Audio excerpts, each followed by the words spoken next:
Gianni Infantino is addressing members of the media in Doha ahead of the FIFA World Cup. Less access and much less we'll have to pay. And this is one thing. And the second thing that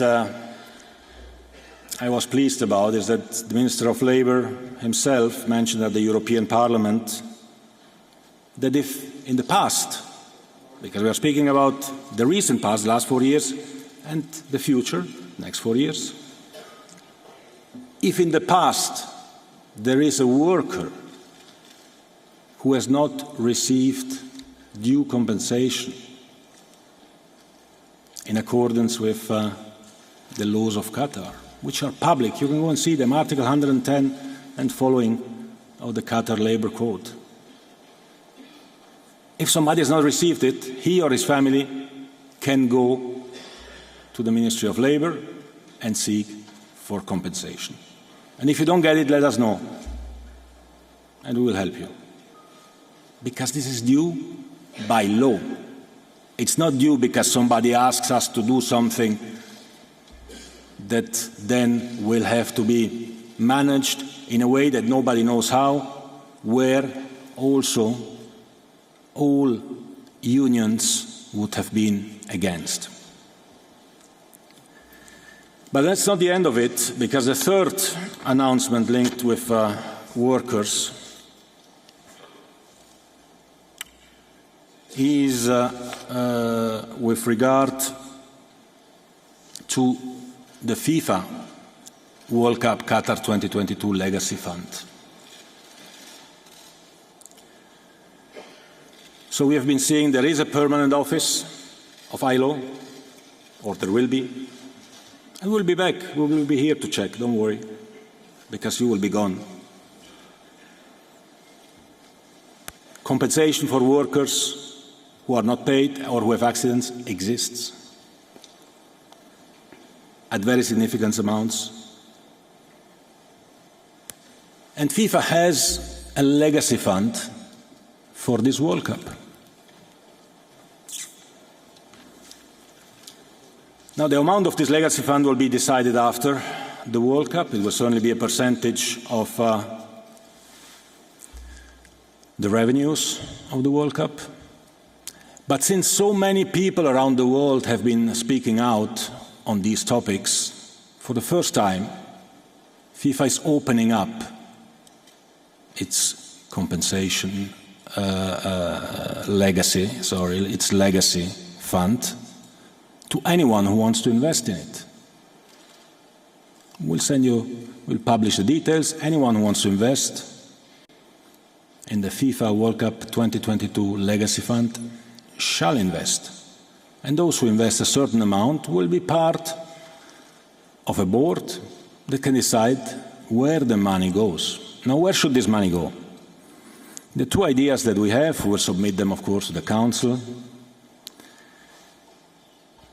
They should go first to education, because we believe that children, especially children in developing countries, should receive appropriate education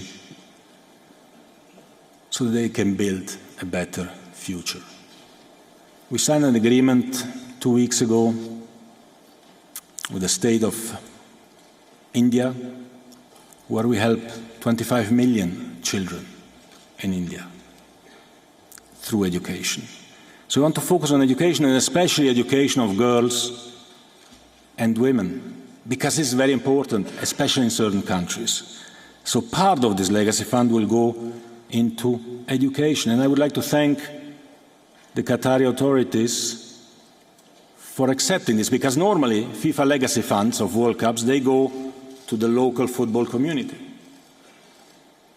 Here we bring it international. This is one thing. And the second element of this legacy fund is that we will jointly with ILO, with the International Labour Organization, establish a labour excellence hub. We are in discussion for a memorandum of understanding with the ILO. The Director General will be coming here in the next few days. And we want to establish programs based on the experience that we made here in Qatar.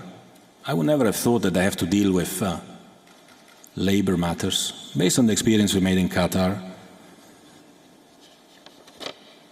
we have to share, through this excellent hub, best practices all over the world, in particular when it comes to future hosts of FIFA tournaments and competitions. So take from our learnings, partner with the #1 partner in this area, ILO, and work to make the lives of workers all over the world a little bit better. So this is what we do in labor matters. Let me mention as well the LGBT situation.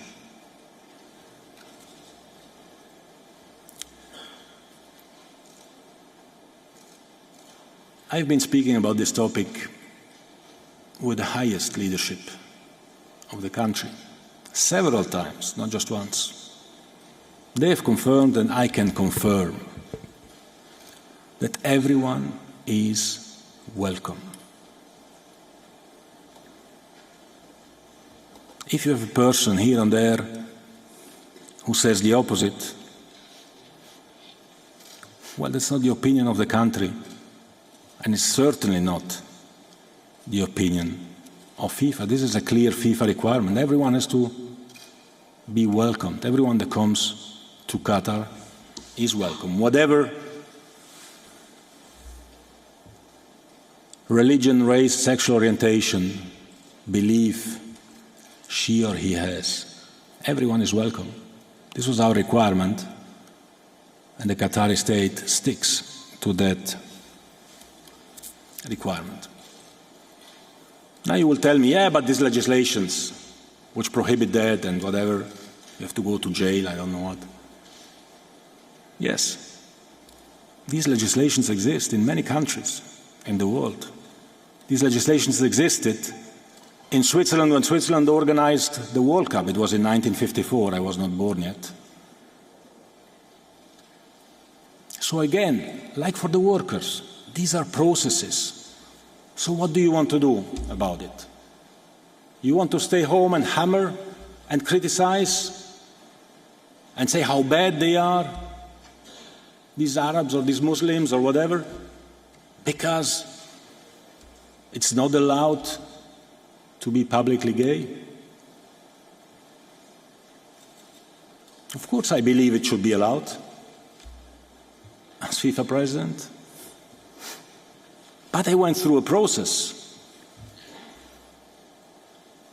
I went through a process. If I ask the same question to my father, who is not here anymore, he would probably have a different answer than me. And my children will have again a different answer than me. So if somebody thinks that by just hammering and criticizing we achieve something, well, I can tell you we achieve exactly the opposite. Because this will be viewed as provocation. And then if you provoke me, I react. And that's bad. Because the reaction will be to be even more close now that the doors start to open. I often give the example of the vote for women. Switzerland, again, I'm Swiss, so I can allow myself to say a few things about Switzerland. You know, when women were granted the right to vote in the last Swiss canton, I tell you when, in the 90s, not the 1890s, in the 1990s. And not because the men who had the right to vote, of course, voted that yes, our women should be allowed to vote. No, because they voted no. It was the Swiss Supreme Court who forced the men of this canton to say no, women have to have the right to vote, of course. Of course. These were the mentalities a few years ago in Europe. Let's look at ourselves in the mirror, see where we come from.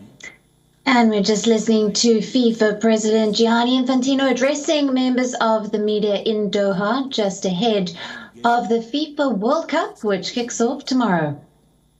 The only thing I'm asking you, engage. WION, now available in your country. Download the app now. Get all the news on the move.